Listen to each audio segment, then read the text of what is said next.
हमने शहर को दी एक नई पहचान, हम हैं सिंघानिया बिल्डकॉन। मुरैना के जिला अस्पताल में प्रायोगिक परीक्षा देने के लिए एक बार फिर बिना अनुमति के पहुंचे करीब आधा सैकड़ा छात्रों को सिविल सर्जन ने अस्पताल से बाहर निकाल दिया। सिविल सर्जन विनोद गुप्ता का कहना है कि उनके पास प्रायोगिक परीक्षा कराने को लेकर शासन प्रशासन से कोई आदेश नहीं है।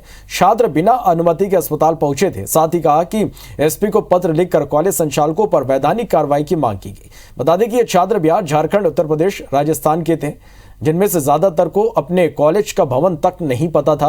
वहीं सीएमएचओ राकेश शर्मा का कहना है कि सिविल सर्जन को जरूरी कदम उठाने के निर्देश पहले दिए गए हैं। बता दें कि शुक्रवार को जिला अस्पताल में नर्सिंग कॉलेजों की प्रायोगिक परीक्षा में सामूहिक नकल चली थी। मामला सामने आने के बाद जांच बैठाई गई है।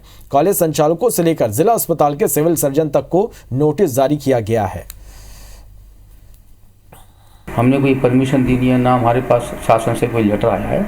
तो मैंने कहा अपने आप स्कूलों में जाइए, वहीं जाके जब वहाँ से शासन से आदेश आएगा उसके बाद ही हम आपकी कार्रवाई कर पाएंगे। शादी को जो पूरी घटना हुई थी उसका आवेदन मैंने पुलिस को टीआई कोतवाली को भेज दिया गया है। जिला चिकित्सालय मुरैना को निर्देश करूंगा कि वो इसकी सूचना ये जो सिटी कोतवाली थाना है उसको दें। नर्सिंग काउंसिल के रजिस्ट्रार को भी पत्र लिखें। जो यहाँ पे जो परीक्षा हुई है वो अवैध रूप से संचालित की गई है, उसको निरस्त करने के लिए आवेदन दें। चलिए एक बार फिर से अस्पताल छात्र पहुंचे हैं। चले सत्येंद्र हमारे संवाददाता फोन लाइन पे जुड़े। सत्येंद्र, क्या कुछ जानकारी, क्या कुछ अपडेट इस खबर पर? बिल्कुल, देखा जाए तो नर्सिंग कॉलेज पिछले 3-4 दिन से लगातार विवादित जो परीक्षाएं हैं वो लगातार विवादित होते चले आ रहे हैं और उसमें साफ तौर से देखने में आ रहा है कि जिला प्रशासन और चूंकि स्वास्थ्य विभाग जो अस्पताल प्रबंधन है उनको कोई सूचना बिना दिए हुए नर्सिंग कॉलेज के जो छात्र हैं वो वहां बैठकर परीक्षाएं दे रहे थे। उसकी जो नकल करते का वीडियो सोशल मीडिया पर वायरल हुआ, उसके बाद स्वास्थ्य विभाग के अधिकारी हरकत में आए और अगर देखा जाए तो मंत्री विश्वास सारंग तक का बयान सामने आया इस पूरे मामले की जांच कराने को लेकर।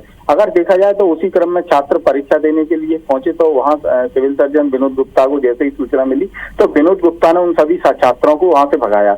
पता करने में पता चला है कि ये छात्र बिहार, झारखंड, हरियाणा और दिल्ली, गुजरात से काफी सारे जो प्रदेश हैं उनसे आकर यहाँ पर जो नर्सिंग कॉलेज जो संचालक हो रहे हैं मुरैना में कम से कम 28 नर्सिंग कॉलेज संचालित हो रहे हैं। उन सभी कॉलेजों में इनकी एडमिशन है और कम से कम एक भारी मोटी रकम देकर ये यहाँ एडमिशन लेते हैं और उसमें पूरा ठेका किया जाता है कि बायो प्रैक्टिकल से लेकर और जो परीक्षाएं रहती हैं वो सारे क्या कहते हैं उसकी नकल का पूरा टेंडर रहता है और नकल के बाद में पूरी तरह से ये बिल्कुल अप्रस्त रखा जाता है और एक भारी मोटी जो रकम है वो रहती है ली जाती है। अगर साफ तौर से देखा जाए तो किस तरीके से ये जो नर्सिंग के छात्र हैं ये गंभीर बात इसमें ये निकल कर आती है कि क्या इस तरीके के छात्र क्या हॉस्पिटलों में इलाज कर पाएंगे जो कि जहाँ पढ़ाई के समय ही इनको स्कूल और कॉलेजेस नहीं मिलती हैं और जो ट्रीटमेंट की बातें होती हैं वो कहीं ना कहीं प्रैक्टिकली नहीं कर पाते हैं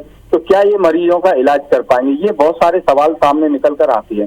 लेकिन जिस तरीके से एक ठेका पद्धति जो चली आ रही है मुरैना में वो कहीं ना कहीं ये खत्म होनी चाहिए। जो बाहर के छात्रों को लाकर यहाँ एक मोटी रकम देकर और जो 28 नर्सिंग कॉलेज जो संचालक हैं उनमें से कुछ ही जो ऐसे संचालक हैं जिन पर बिल्डिंग बनी हुई है, लेकिन आज हम 18 से 20 ऐसे कॉलेज हैं जिन पर ना कोई बिल्डिंग है ना कहीं सरकारी भवन ले रखा है। ये सिर्फ नर्सिंग कॉलेज सिर्फ कागजों में ही रहते हैं। जब नर्सिंग कॉलेज संचालकों से भी अभी सीएमएचओ ने जो बैठक बुलाई थी उसमें भी बात करने का प्रयास किया तो वो भी सारे भगते नजर आए। तो कहीं ना कहीं देखा जाए तो इस तरीके से जो कॉलेज है लगातार अगर देखा जाए तो आईसीसी इस मुद्दे को लगातार प्रमुखता से उठा रहा है और बार बार इसी बात को दोहरा रहा है। पूरे मुद्दे को प्रमुखता से उठाया है। बहुत शुक्रिया आपका इस पूरी जानकारी के लिए।